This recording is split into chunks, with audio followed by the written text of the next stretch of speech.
Good morning. Back in Proverbs chapter 2, and I'm gonna do two verses today just because they go together. Whenever you see the word "but," that usually means you go together. So, for the upright shall dwell in the land, and the perfect shall remain in it. But the wicked shall be cut off from the earth, and the transgressors shall be rooted out of it. So, bottom line here is it showing you a difference between living an upright life and living a wicked life. And that's according to, when we're talking about upright or wicked, we're talking according to God's word. So, when God says, do this, or don't do this, when you listen, when you hold that law in your heart, you live an upright life. I mean, does that mean you do it perfectly? No. I mean, it does use the word perfect here, but it talks. We know that perfection, in the way we define it, is not really possible. However, you can have a perfect heart toward God.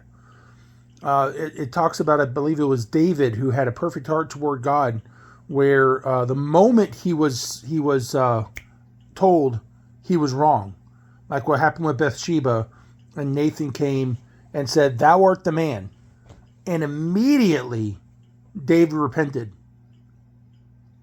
David understood what he was being told.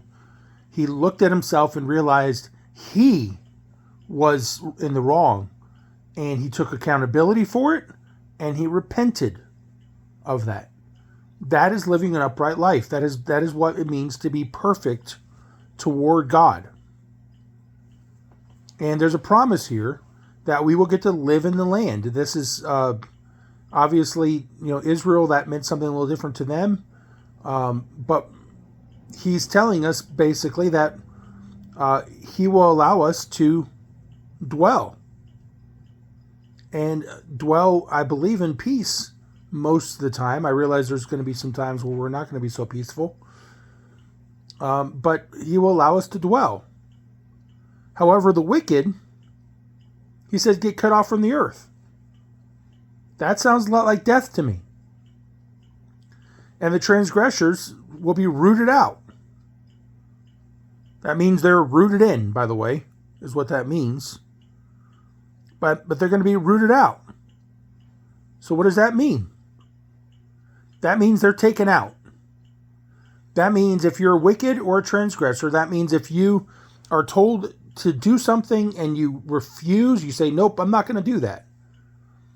Or you sin without really any regard to the fact that you're sinning. That is wickedness. And God has a promise on that. And he does say, he says in Galatians, whatever you sow, you will reap. It will happen. So, be careful. Be careful to put this word first in your heart. Well, I'm way over time now. I love you guys. Hope you have a good day. Bye.